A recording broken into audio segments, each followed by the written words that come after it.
Hi, it's Jonah. It's me again. Meron naman akong ipapakita sa inyo na product na nabudol na naman ako. Nabili ko na to siya last month. Kaso, gusto ko nga ma-video before siya itry. Ang dami ko nakikita nitong mga vlogger na magaganda. Ito ang ginagamit nila. It takes me a while na mabili kasi ang mahal talaga. So, itry ko siya kung worth it pa for how many months. Ay, kung hanggang maubos siya. So, ito siya guys. Still Laudier, or kung ano ang pagbasa niyo. Still Laudier Advanced Night Repair. So, night shift ako lagi. So, si ante, aging. Ito yung face ko. May mga butlig-butlig. Yan. So, naggagamit ako ng retinol at night. Mga iba-ibang retinol actually, like, paiba-iba. Once maubos ang butit, change na naman ako. Tinatry ko, naghanap talaga ako ng retinol na yung permanent talaga. So far, dami ko nababasa aside sa mga TikTok na maganda daw siya. Actually, hindi na to bago. Hindi na to new. Kaso lang, maharlika ate. Medyo maharlika talaga siya. So, ito si ante, nag-impulsive buyer na naman. So, i-try natin. So, ito siya, guys. Tapos, i-update ko kayo kung may changes sa face or maganda ba or worth it. Yun na naman ang gusto ko na ipakita kung worth it ang isang product sa price. Oh my God, apakamahal. Ito palang outfit ko today. Pampatulog. Gusto ko yung mga suotan ng mga ganito. Cute, diba? May ribbon-ribbon. Galing lang to sa Shein. Maharlika din. Oh my God. So, try natin. So, open ko na siya. Cute yung box, no? Ano lang to? 50 ml lang muna. May 100 ml yata, pero yun parang 100 plus. Nakalimutan kong price nito, pero pounds kasi siya dito. So, nabili ko siya sa Boots. Sa Boots ko siya binili. Ang Boots dito, ang Boots is pharmacy dito sa UK na, pharmacy siya sa UK na. Isip ko kasi, para legit talaga yung mabili ko. I mean, meron namang site, pero may binili kasi ako sa Boots na para isahan na. Cute. Look at that. Cute, no? Cute ng lagayan, napaka-luxurious. Mahal-mahal, be. Superb. Look at that. Look. So, ang sabi dito, to use, apply on clean skin before your moisturizer. AM and PM. Akala ko, pang PM lang to. So, utilization. Ano na, ibang language na siya. So, akala ko talaga pang night lang siya. So, nabasa ako sa pwede pala siya AM and PM. Actually, hindi ko talaga siya alam paano gamitin. For now, gumagamit ako ng retinol kasi ang retinol talaga nagpapahelp sa hindi ako magka-pimple. Yan talaga ang nag-save sa mukha ko sa mga pimples, lalo na pag ikaw night shift. So, ilang years ako gumagamit ng retinol. I think it's 3 years or 3 years. So, dati, yun talaga ang problema ko when I was in Saudi Arabia. Grabe yung pimple ko, hindi ko alam kung sa tubig or sa stress or whatsoever. Nagamit ako ng mga rejuvenating, lahat ng mga not naman lahat, pero parang mga 3 rejuvenating. Nawawala siya, pero pag once mag-stop ka sa reju, babalik din siya. So, nabasa ko doon mga ilang years na retinol. So, although some people hindi hiyang sa retinol, but retinol kasi, hindi ako napupromote ito. Ito ang pinopromote ko. But, share lang ako na yun talaga ang nagpa-help na nawala talaga yung pimple ko. Although na may mga markings like this, pero at least nawala talaga yung pimple ko kasi grabe yun yung nag-cause ng depression. Not so, major na depression, pero nakaka-depress din, lalo na pag pimple. Mukha kasi siya. So anyway, try natin. Open natin. Okay? So, cute, no? Much pink. Look at.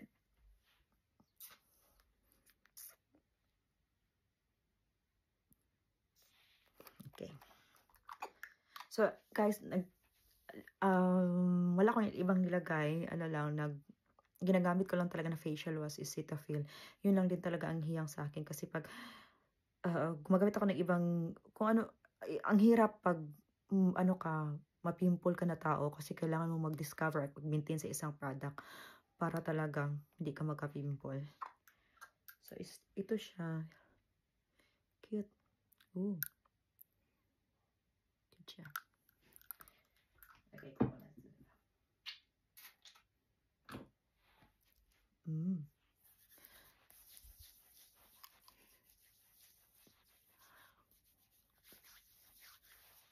I know, dami nang gumagamit ito. Hindi lang ako first. Pero, as a purita, na ambisyosa, gusto ko naman itry yung mga may, as a babae, lalo na ako. Alam ko makaka-relate lahat na kung ano-anong ginagamit sa mukha, lalo sa mukha, skincare, kung ano na mapa galing Pinas, mapa kung saan-saan, kung ano-ano na pinagtatry ko talaga na skincare. Hanggang until now, ano pa rin ako kung ano pa talaga. Napaka ano niya, friend. Parang ano lang siya, hindi siya malagkit, hindi siya mainit, hindi siya tulad ng ibang parang cream na na-absorb siya agad. Wait lang. Dagdagan natin. Gusto ko naman magtipid kasi ang mahal, pero try natin. Sa likod ko lang siya nilagay. Ganun lang siya, guys. Ganun lang siya. Parang isang pump lang. Under eye. Alam ko merong mga ginagamit din sa cream sa under eye. Pero, alam mo, pag nurse ka, tapos night shift, day off ko kasi ngayon. Day off ko. Yeah, day off ko today, tomorrow, and other 3 days and day off ko din after nyan. Sabak na naman. Tapos, yan. Ganda siya, friend. So far. Worth it talaga. Ganun siguro pag mahal, guys. Hindi ka talaga siguro. Ganda. So, parang ano lang siya. Parang bilis niya ma-absorb. Char.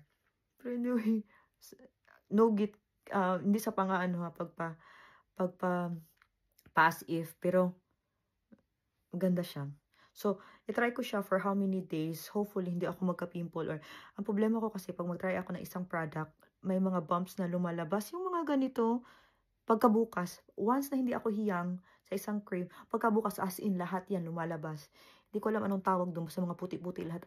Ibig sabihin, stop kasi hindi siya hiyang. Or it's just because na ayaw ko mag-continue sa isang product. Yan. Try, pahit-pahit para sulit naman. Anyway. Yan siya, guys. So, try ko siya 1 week. Try ko siya 1 week na walang retinol, pero try ko din after a week na retinol ito. Kung ano ang suggestion nyo, kung sino nakapag-try dyan ng ganito, kung ano ba ang dapat, ito muna, or retinol muna, or ito. Suggest kayo, guys, para maka-help naman. Gusto ko talaga lahat naman siguro tayo mga Pilipina gusto clear skin, yung maganda, yung mamula-mula na white. Kahit morena, di ba? At least, blooming. May eye bag. Pag night shift talaga, maganda. Hi, guys. Plan ko upper and lower flap. Pero nagsisave pa ako ng money. Kasi gusto ko nga matanggal ito. Para hindi na siguro mawala kahit anong cream ko. So, plan ko upper and lower flap. Para kasi tumatanda na si ante. Ay, arte-arte. Kahit tumatanda, love yourself pa din. Okay. Bye everyone. Thank you for watching.